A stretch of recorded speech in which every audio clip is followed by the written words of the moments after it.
Olá, meninos e meninas, sejam muito bem-vindos a mais um encontro de ensino religioso. Eu sou a professora Tatiane. Vamos a mais uma aula de ensino religioso, aqui no ensino religioso totalmente sem tabu. Nossa aula não enfrentamos tabu religiosos, nós vamos falar de toda e qualquer religião aqui, porém com todo o respeito que as religiões precisam ser tratadas. Lembrando que toda religião tem seus fiéis, que todo fiel ama sua religião, e por isso eu não posso falar mal de religião A ou religião B. O que é que a gente pode fazer aqui na nossa aula de ensino religioso? Tratar as religiões através de fatos religiosos, mostrar suas crenças, mostrar seus ritos, símbolos e mitos, fazer comparações com outra religião, mas jamais podemos denegrir uma religião porque tem uma prática ou um ritual que não está de acordo com as nossas crenças e princípios da nossa própria religião. Precisamos ter empatia e compreender que as religiões todas são diferentes. Hoje nós vamos falar um pouco sobre os direitos humanos na arte, certo, pessoal? Os direitos humanos na arte. Então, para isso, nós vamos precisar mostrar um pouco sobre direitos humanos, um pouco depois nós vamos falar sobre a arte dentro dos direitos humanos, tá ok? Então, quem é que precisa transmitir os direitos humanos? A gente sempre acha que os direitos humanos, eles estão, e realmente estão, e são, né, acima de qualquer lei, tá? Então, existem as leis de todas as nações, mas os direitos humanos, eles estão acima das leis, ou seja, eles estão acima da Constituição, porque é um consolidado que foi feito pelo mundo após a Segunda Guerra Mundial, como nós vimos na aula passada. Então, é algo que está para além. Então, toda a legislação, todas os países precisam ter como base os direitos humanos. Afinal de contas, as leis são feitas para os seres humanos, então é preciso que os direitos desses seres humanos sejam respeitados quando as leis de um país forem feitas, tá? Então, não só os governos têm a responsabilidade de promover os direitos humanos, qualquer pessoa pode e deve ser promotora desses direitos e ajudar a fiscalizar se eles estão sendo respeitados. Isso favorece uma sociedade melhor para se viver. Então, se eu conheço os direitos humanos, se eu sei quais são os meus direitos e eu percebo uma situação onde aqueles direitos humanos estão sendo desrespeitados, eu, como cidadã, vou fazer o quê? Denunciar para que se possa fazer valer os direitos dos seres humanos, tá bom? Promover os direitos humanos significa disseminar e agir conforme os valores e os princípios éticos, com respeito, solidariedade, fraternidade e justiça, ou seja, ter valores bons, respeitar, ser solidário, ser fraterno com as outras pessoas. E também procurar ser sempre justo. Também é preciso combater e denunciar as violações, como eu já disse, se eu vejo alguma situação de preconceito de qualquer ordem, com caso de racismo, machismo, intolerância religiosa, desigualdades sociais, injustiça, então eu obrigatoriamente tenho que fazer as denúncias aos órgãos competentes para que os direitos humanos sejam sempre respeitados e não volte a acontecer o que aconteceu, por exemplo, dentro do regime nazista, como nós vimos na aula da semana passada.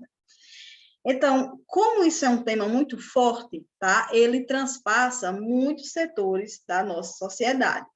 E a religião é um deles, né? Nós sabemos, como nós vimos na semana passada, que o direito à vida, o direito dos humanos, ele perpassa todas as religiões, né? Toda religião, ela tem um sentido de promover essa questão de valores e princípios para que a pessoa humana, ela se torne sempre melhor e conserve a sua vida, tá? Então, além das religiões, também artistas, né, passam a retratar muitas vezes os direitos humanos, cada um à sua forma, cada um à sua maneira, mas não deixando que esse tema seja esquecido. É sempre bom lembrar, quando a gente vê uma situação, que os direitos humanos precisam ser relembrados. Existe uma questão aqui no Brasil, e eu vou tocar nesse assunto, é um assunto que me parece bem polêmico, mas eu vou trazer aqui para a gente poder pensar, certo? Eu quero que, a partir desse momento, vocês comecem a criar na cabeça de vocês os seus próprios pensamentos sobre isso.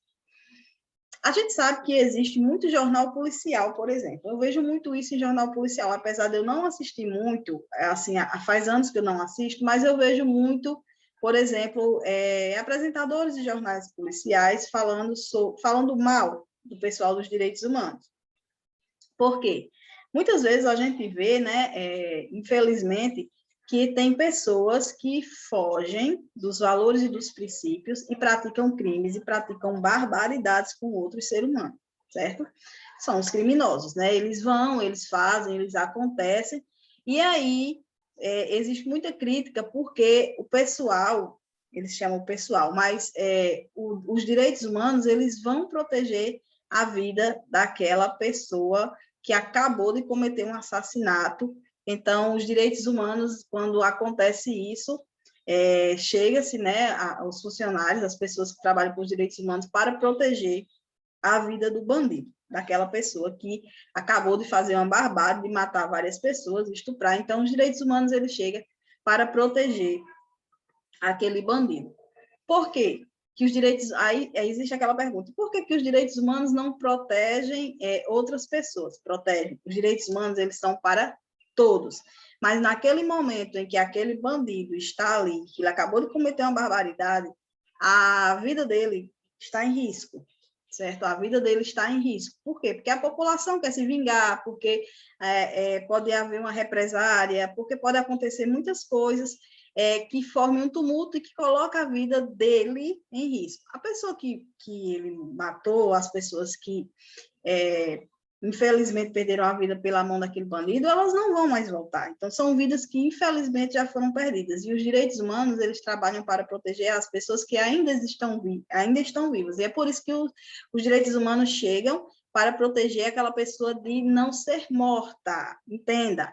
É para não matar a pessoa, não é para aquela pessoa não pagar pelo crime que ela cometeu. É exatamente para proteger aquela vida e para que aquela pessoa, aquele criminoso, vá para a cadeia, seja julgado e pague pelo crime que ele cometeu. E não para que outras pessoas, que são cidadãos de bem, levados por raiva ou por um momento de emoção muito forte, torne-se também um criminoso, matando outro criminoso e acabando com mais uma vida. A gente precisa ter esse conceito, esse pensamento de que os direitos humanos são para todos. Mas quando chega para defender o bandido, é neste sentido, porque a vida dele está em risco e a vida precisa ser preservada, a vida humana, independente de quanto monstruoso seja o ser humano, a vida humana é a prioridade dos direitos humanos. Depois ele vai pagar pelo crime que ele cometeu, mas a prioridade é que ele saia dali vivo, certo? Então, essa é uma das prioridades. E aí, alguns artistas trazem esses direitos humanos representados na sua arte, e a gente vai dar uma olhada aqui, que eu trouxe algumas coisas para vocês. Por exemplo, o artigo 5º, ninguém será submetido a tortura ou a tratamento ou castigo cruel, desumano ou degradante, foi o que eu acabei de conversar com vocês, né? Isso que os direitos humanos, eles protegem a vida para que a pessoa não seja torturada, não receba castigo cruel ou desumano, ou que seja degradante. E ele protege a pessoa desse tipo de castigo, mas a pessoa vai pagar junto à lei pelo que ela fez, de acordo com o que está escrito na lei, certo? O artigo 8º, ele vai falar que todo ser humano tem direito de receber dos tribunais racionais competentes remédio efetivo para os atos que violem os seus direitos fundamentais, que eles sejam reconhecidos pela Constituição ou pela lei. Ou seja, é preciso que o governo, né, dê a punição para os bandidos, mas esses bandidos, mesmo sendo bandidos, mesmo estando presos, eles são seres humanos e eles precisam ser tratados como seres humanos e não como animais, tá? Então, é preciso que tenha essa visão, que o preso ele precisa de água, ele precisa de comida, ou então ele vai morrer. E aí, o que é que o governo se torna? O governo se torna um regime para matar outros seres humanos, assim como aconteceu no nazismo. Claro que existe a diferença, quando a gente está falando aqui de população carcerária, não digo 100%, mas a grande maioria que está lá, né? Está lá porque teve algum motivo, fez alguma coisa de ruim, infringiu alguma lei para estar lá. É diferente do que aconteceu no nazismo, que era só pela pessoa ser judia, ela já estava sendo encaminhada para a morte, para os campos de concentração, mas são seres humanos. Independente do quanto ruim ou quanto bom, ou quanto eles fugiram do que a gente acha que é normal para a vida, eles são seres humanos e precisam ser tratados como seres humanos, tá ok? O próximo artigo, que é retratado pelos artistas, é o artigo 9º. Ninguém será arbitrariamente preso, detido ou exilado. Como é arbitrariamente? Sem provas. Você não pode ser preso, nem detido e nem ser exilado sem você ter feito alguma coisa que justifique isso. Então, você não pode ser preso em algum lugar, ou exilado, ou detido, sem ter alguma coisa que possa levar você, uma prova, que possa levar você a isso. Então, isso é um direito humano, tá? Artigo 16. O artigo 16.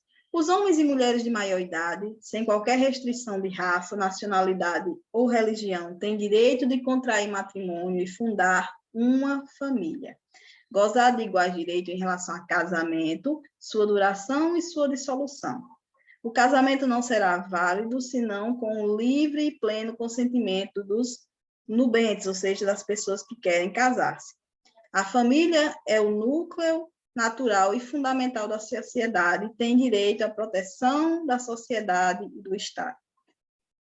Repetindo, todo mundo, homens e mulheres, tem o direito de casar-se, certo? Ninguém tem o direito de interferir num casamento. Se um homem quer casar com outro homem, ele tem o direito. Se uma mulher quer casar com outra mulher, ela tem o direito. Se um homem quer casar com uma mulher, eles têm direito. O mesmo direito eles têm de se divorciarem. Direito. Veja bem que eu estou falando aqui de direito e não de concepção religiosa. Tem religiões, a maioria delas, por sinal, não aceitam o casamento homossexual. Legalmente falando, na lei, o casamento civil, existe o direito, como cidadão, de você casar com quem der na sua telha, logicamente, se a outra pessoa quiser casar com você. Então, a gente precisa separar muito bem a questão do que é civil e o que é religioso. A religião não permite, mas a religião é uma instituição fechada, certo? Ela não permite que se case dentro da religião, mas a religião não pode impor que uma pessoa dessa religião não faça isso no civil, certo? Ela pode dizer que é pecado, que você vai para o inferno, que você não sei o quê, que você não sei o quê, mas ela não pode, a religião não pode impedir que uma pessoa, só porque é dessa religião, não case com quem ela quiser. E nesse caso, eu estou falando exatamente do casamento homoafetivo, tá? Então, que fique isso bem claro, certo? A religião, no casamento religioso, não pode, a religião não permite. Mas se eu sou de uma religião e eu quero casar no civil, a religião não pode empatar. A não ser que você seja uma pessoa muito religiosa, vá se sentir culpada e tal, mas isso é uma questão pessoal sua e não uma questão de lei, certo? Eu gostaria que vocês prestassem bem atenção nisso e entendessem isso muito bem. Então, vamos para o nosso próximo ponto. Não, eu parei aqui, eu só coloquei esses aqui porque eu achei que é importante e eu acho que são direitos que nós podemos pensar. Para além dessas questões de casamento, nós ainda temos uma outra questão que é muito importante, que são os preconceitos raciais. Pessoal, já está no tempo, já passou do tempo, passou muito do tempo da gente acabar com essa questão do preconceito racial. Nenhum tipo de preconceito deveria existir, mas o racial é uma coisa muito grave, né? É muito grave porque, assim, não é uma escolha, né? A gente nasce da cor que a gente nasce e a gente tem que viver de acordo com a forma que a gente nasceu, né? Então, você não pode julgar uma pessoa porque ela é negra. Ah, fulaninho não presta porque... Não. A cor da pele, a orientação sexual, o peso da pessoa, a cidade onde a pessoa nasceu, nada disso vai determinar o caráter e os valores da pessoa. Então, a gente não deve julgar uma pessoa nunca, na verdade, né? A gente não deve fazer julgamento nunca, cada um deve viver sua vida, mas principalmente a gente não deve julgar a pessoa pela aparência sem conhecer a pessoa. sem saber da índole da pessoa. Então, assim, é preciso colocar os direitos humanos em voga, em valia. Então, se você perceber alguma coisa estranha, procure denunciar. Pai batendo em criança, espancamento de idoso, espancamento de mulheres, até uma pessoa que acabou de cometer um crime que você está vendo que a sociedade vai tentar matar aquela pessoa ali, chama a polícia. Faça a sua parte, seja cidadão, prime pela vida humana, porque é o bem mais importante que nós temos. Então, vale lembrar que os direitos humanos, eles passam por todas as religiões e que passam também pela nossa vida, independente da religião, certo? A palavra-chave de hoje é: eu sou humano e tenho direitos, certo? No final da aula, eu vou querer, quando vocês terminarem e assistir essa aula, mandem para o meu privado essa frase: eu sou humano e tenho direitos, para eu saber quem chegou até o final da aula, tá certo? Quem chegou até o final da aula vai ganhar ponto extra, e não passem essa cola para os colegas de vocês, da mesma forma que vocês tiveram todo o trabalho para assistir a aula e prestar atenção, todos os colegas de vocês também precisam passar pelo mesmo processo. Não fique com pena deles, porque eles têm exatamente o mesmo alcance que vocês e a mesma capacidade que vocês. Então, cada um precisa fazer a sua parte, até porque eles também precisam ganhar o aprendizado que você ganhou. Então, até a próxima aula. Fiquem com Deus.